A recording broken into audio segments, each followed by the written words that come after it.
Welcome back to AC Spencer Trades, guys. I hope you're all doing well and you're ready to learn some more about finances and the trading space. So today we're going to be going over trading with discretion versus trading a mechanical, systematic trading system. Now, there are pros and cons to both, right? Now, the biggest one being that if you want to trade with discretion, you've got to have a lot of experience, right? Because discretion essentially means that you're coming away from having a mechanical system and you're going off a feeling of the market. You've not got a strict rule set that you have to follow, and you're kind of left to your own devices to make this trade profitable, right? Which is quite a scary thing when you're new to trading. And it's something that you definitely shouldn't be doing within those first 2 to 3 years, really. I think the longer you can wait to become a discretional trader, the better discretional trader you will be. I think spending a long time in the mechanical era is going to be great benefit to you because it allows you to understand how the market moves, because you're following a strict set of rules, so you're not having to do much thinking. You're relying on the set of rules to tell you when to enter, where to put your stop loss and where to put your take profit, right? Whereas discretionary, it's literally all that looks like it might go down and you've just got a bit of a guideline, which we're going to go through in a moment. So just comparing the two against each other, we'll quickly go through this, and I'm going to show you guys what it looks like on the charts. Well, we're still going to be on the whiteboard, but with a drawn out example, a couple of examples of how discretion and systematic can compete with each other and still have similar results. But I think discretion, if you're good at it, can achieve much better returns. So in terms of targets, right? This, with a mechanical system, it's always fixed. You're either targeting liquidity, you're targeting support and resistance, you're targeting a weekly gap, whatever it is, it's always fixed with mechanical. You might even be doing the worst type of fixed trading, which I hate when people do this. Oh, I'm just going to fix it at 1 to 2 risk to reward. Why? Where the hell is the logic in fixing your take profit at 1 to 2 risk to reward? Where does that land? Is there a support level at 1.5R and you're going to try and go through that just to achieve your fixed rule of 1 to 2 risk to reward? Stupid. Don't do that. If you're doing that, cut that nonsense out straight away and your trading's going to improve. Whereas with discretion, you go with the flow of the market, right? So like yesterday, at the time of recording this video, I was trading the NASDAQ and I tried to short it 2 times prior in the day and lost. And then the third trade I knew was going to be a big one once the US session kicked off, because I'd already been trapped twice and the market was on purpose doing that, running us up to an area of 1 hour resistance. And then we got the massive move come at US session, which I hit a 1 to 6R trade. Now, if I had used a fixed 1 to 2 risk to reward, I'd have broken even on the day. But because I understand and I can feel the market, this allows me to capture really big moves when I feel like they're going to happen. Of course, you don't always get it right, but it's very good to have a good understanding of feeling the market.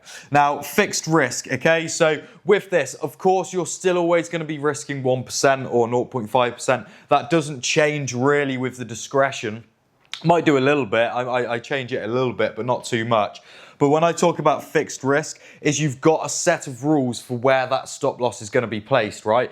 Is it going to be placed above a value area high? Is it going to be placed above a resistance level? Is it going to be below a support level?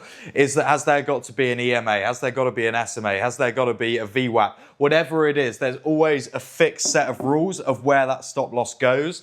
Whereas with discretion, you're understanding volatility, right? Markets sometimes move quickly, sometimes they move slowly, depending on the session they're in and depending on where we are in the month. There's lots of different factors, but understanding the volatility allows you, when there's low volatility, to tighten that stop up. When there's high volatility, make it bigger. And this stops you from just getting like your stop loss being here and wicked and then seeing the move happen afterwards, right? Which is very common. You will have all experienced that before. So understanding volatility is where discretion comes into sorting out your risk profile. Now, obviously, with mechanical, you've got a set of rules, right? I don't need to point that out. You simply have a checklist. 1, 2, 3, 4, 5. trigger, boom, we're into the trade. We've got our fixed stop loss, we've got our fixed target, and we let it run. And you might have some clauses inside of that which allow you to move your stop down to break even. Now, the next one is the experience level needed. So with a mechanical system, you can learn a mechanical system with 6 months worth of trading knowledge in a day or two, right? It's really very straightforward to get your hands on and to understand it and to trade it how it should be traded once you've already got a bit of understanding of markets, which you can do in about 6 months' time, right? Just on a technical point of view, and then add a little bit of fundamentals in there. With discretion, you're using your years of experience with some guidelines, right? So let me give you an example of this. So when I'm trading my discretion, when I'm trading the NASDAQ, the strategy, well, not strategy, the discretionary trading system that I was talking about just a moment ago, is I need to have levels on a 5-minute chart. I need to have levels on a 1-hour chart, and I need to be above or below the VWAP, depending if I'm going long or if I'm going short. And if I can get a retest back to it and a continuation, then that's great. But everything else is completely discretionary. Where I put my stop loss, where I put my target, I might not even have a target. The size which I'm entering into the trade with, this is all discretionary, and this can only come with the 2 to 3 minimum years of experience, right?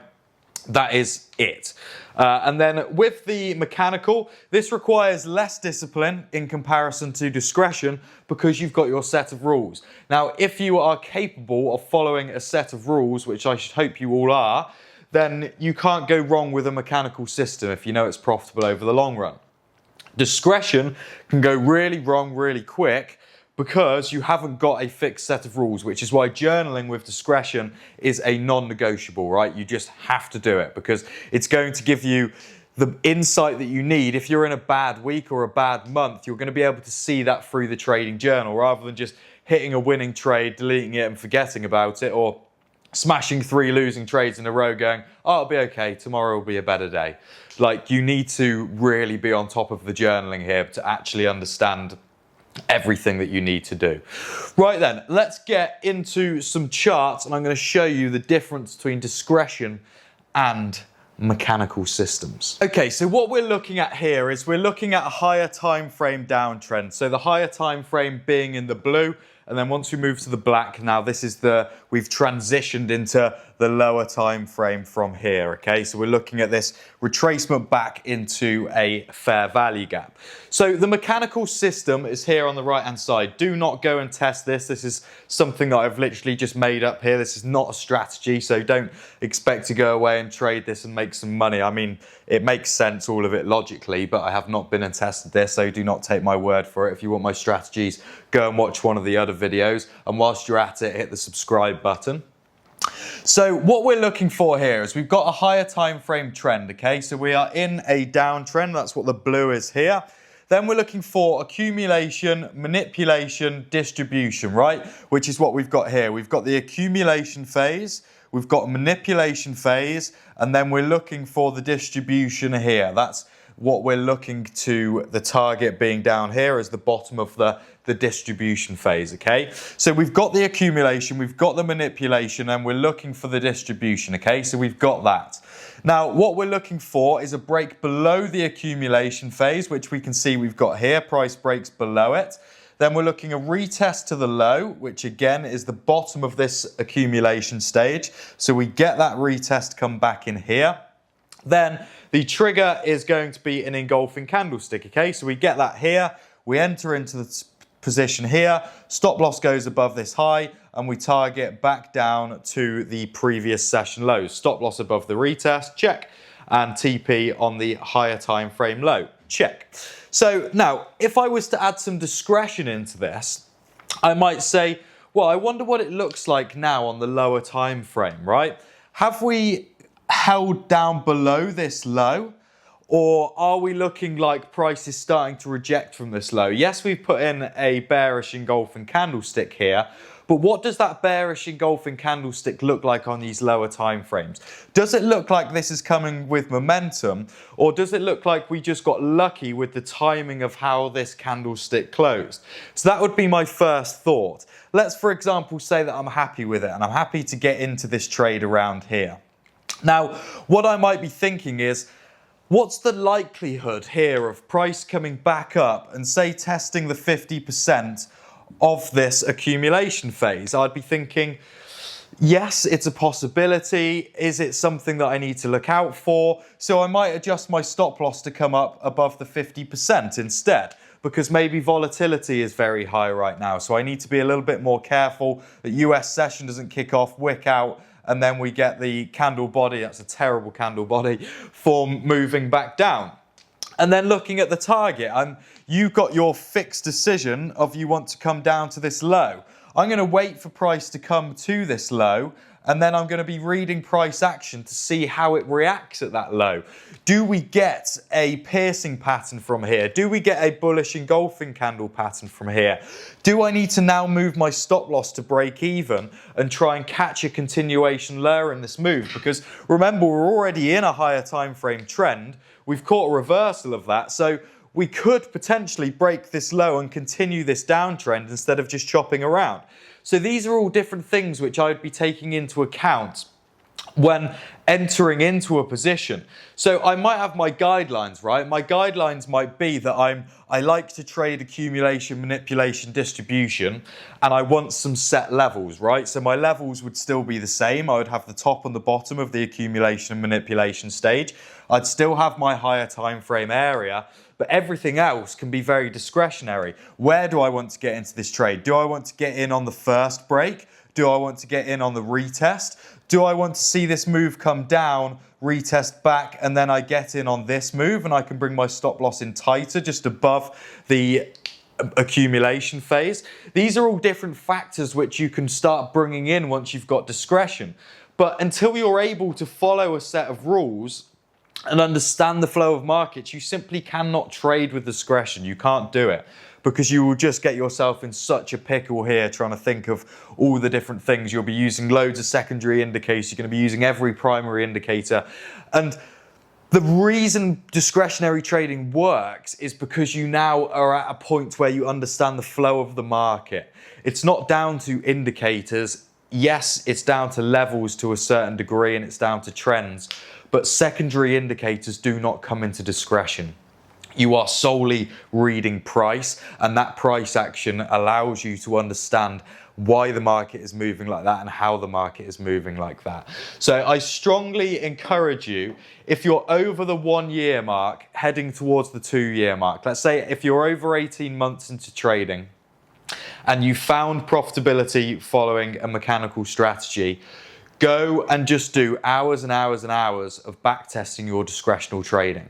Because it's not like where you test a mechanical system where you have to test it in a sample, then you have to go out of sample and test it. So say you do January to March with your back testing, find it's profitable, then you go back into the previous year and test it in the summer of the previous year, just so you're testing it on data which you've not used to build the strategy. And that's the only way that you can find profit within a mechanical system. But when you're trading discretionary, however you look at it, you don't have to go and do the out of sample because you've got no system. You're just going off of what you feel is right and what you feel is comfortable. And I think a lot of you are going to find that you're going to move to this discretionary trading. Mechanical is the only way to start, but discretion is, in my opinion, where the millions and the billions are made. Okay guys, well I hope you've enjoyed today's video. Please leave a like, a comment, and of course subscribe to the video, and I will see you in the next one.